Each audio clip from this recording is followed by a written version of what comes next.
मोदी साहेबांशी बोललो, अमित शाह साहेबांशी बोललो की सरकार बनवण्यामध्ये कुठलाही आमचा अडथळा नाही आणि तुम्ही जो निर्णय घ्याल त्याला आमची मान्यता है। महाराष्ट्र का अगला सीएम बीजेपी का हो सकता है। बुधवार को ठाणे में कार्यवाहक सीएम एकनाथ शिंदे ने प्रेस कॉन्फ्रेंस में कहा कि बीजेपी का सीएम हमें मंजूर है। मोदी साहेबांशी बोललो, अमित शाह साहेबांशी बोललो की सरकार बनवण्यामध्ये कुठलाही आमचा अडथळा नाही आणि तुम्ही जो निर्णय घ्याल त्याला आमची मान्यता है।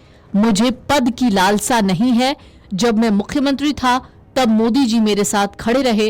अब वो जो फैसला लेंगे स्वीकार होगा। एकनाथ शिंदे ने एक प्रेस कॉन्फ्रेंस की। प्रेस कॉन्फ्रेंस में उन्होंने सभी बातों का खुलासा कर दिया और साथ ही ये भी कह दिया कि वो सीएम नहीं भी बनेंगे तो चलेगा। एकनाथ शिंदे ने कहा, आम आदमी को क्या समस्या आती है वो मैं समझता हूं। मैंने कभी भी अपने आप को मुख्यमंत्री नहीं समझा।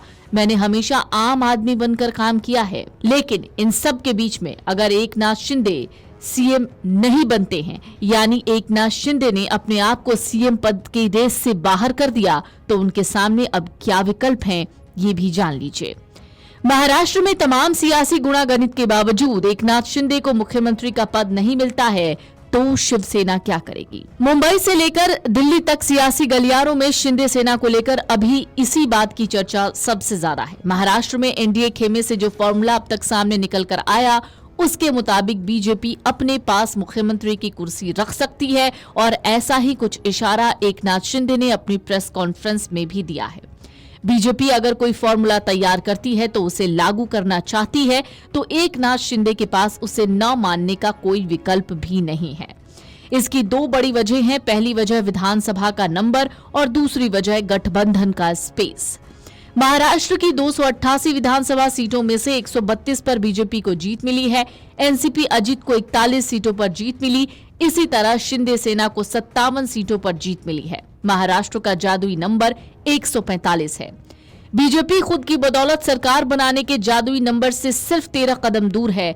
5 निर्दलीय विधायकों ने उसे समर्थन भी दे दिया है। अजित पवार की पार्टी भी खुलकर बीजेपी के मुख्यमंत्री बनाने की पैरवी कर चुके हैं। तो फिर क्या करेंगे शिंदे? कुल 5 सिनेरियोज हैं। पहली चर्चा इस बात की है कि एकनाथ शिंदे महाराष्ट्र में मुख्यमंत्री बनकर मंत्री या डिप्टी सीएम बनने वाले नेताओं की लिस्ट में नहीं आना चाहते हैं। ऐसे में चर्चा है शिंदे अपने सांसद बेटे श्रीकांत को नई सरकार में डिप्टी सीएम बनवा दें। उद्धव ठाकरे ने अपने बेटे आदित्य को विधायक दल का नेता बनवा दिया है। उद्धव गुट को अगर विपक्षी दल की मान्यता विधानसभा में मिलती है तो आदित्य को नेता विपक्ष का दर्जा मिल सकता है। ऐसे में आदित्य के मुकाबले एकनाथ शिंदे अपने बेटे को महाराष्ट्र की सियासत में ले आए। श्रीकांत वर्तमान में लोकसभा के सांसद हैं। एकनाथ शिंदे की सरकार में शिंदे भले मुख्यमंत्री थे, लेकिन उनकी पार्टी को समझौते के तहत सिर्फ 2 से 3 विभाग ही मजबूत मिले थे। इनमें एक शहरी विकास और दूसरा पीडब्ल्यूडी था। शिंदे अगर मुख्यमंत्री नहीं बनते हैं तो उनकी पार्टी कुछ बड़े विभागों की मांग कर सकती है। इनमें राजस्व, वित्त और जल संसाधन जैसे विभाग हैं। 2014 के फडणवीस कैबिनेट में शिवसेना को स्वास्थ्य, परिवहन जैसे विभाग मिले थे। एकनाथ शिंदे मुख्यमंत्री रहे हैं और अब अगर फिर उन्हें कुर्सी नहीं मिल रही है तो शिंदे अपने लिए मजबूत भूमिका की मांग कर सकते हैं। शिंदे को लेकर 2 सिनेरियोज चर्चा में हैं। कहा जा रहा है एकनाथ शिंदे गठबंधन के चीफ कोऑर्डिनेटर का पद चाहते हैं। दूसरी चर्चा उनके केंद्र में मंत्री बनने की है। शिंदे अगर डिप्टी सीएम की जिम्मेदारी नहीं लेते हैं तो इन 2 में से कोई एक पद उन्हें मिल सकता है। 2019 में उद्धव ठाकरे ने इसी फॉर्मूले के आधार पर बीजेपी से गठबंधन तोड़ लिया था। उद्धव का कहना था, बीजेपी ने हमसे सीएम बनाने की बात कही थी। इस बार भी शिंदे गुट के नेता मुख्यमंत्री को लेकर वही बात दोहरा रहे हैं। शिंदे गुट के संजय शिरसाट का कहना है कि एकनाथ शिंदे को मुख्यमंत्री बनाने का वादा किया गया था। नगर निगम का चुनाव भी प्रस्तावित है। कहा जा रहा है नई सरकार बनने के बाद अब यहाँ जल्द ही चुनाव हो सकते हैं। मुंबई नगर निगम पर शिवसेना का कब्जा रहा है।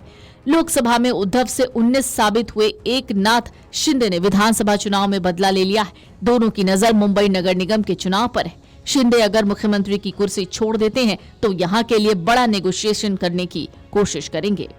Video desk amarujala.com। अगर आप ये वीडियो YouTube पर देख रहे हैं तो हमारे चैनल को सब्सक्राइब कर बेल आइकन दबाएं और Facebook पर देख रहे हैं तो हमारे पेज को लाइक करें।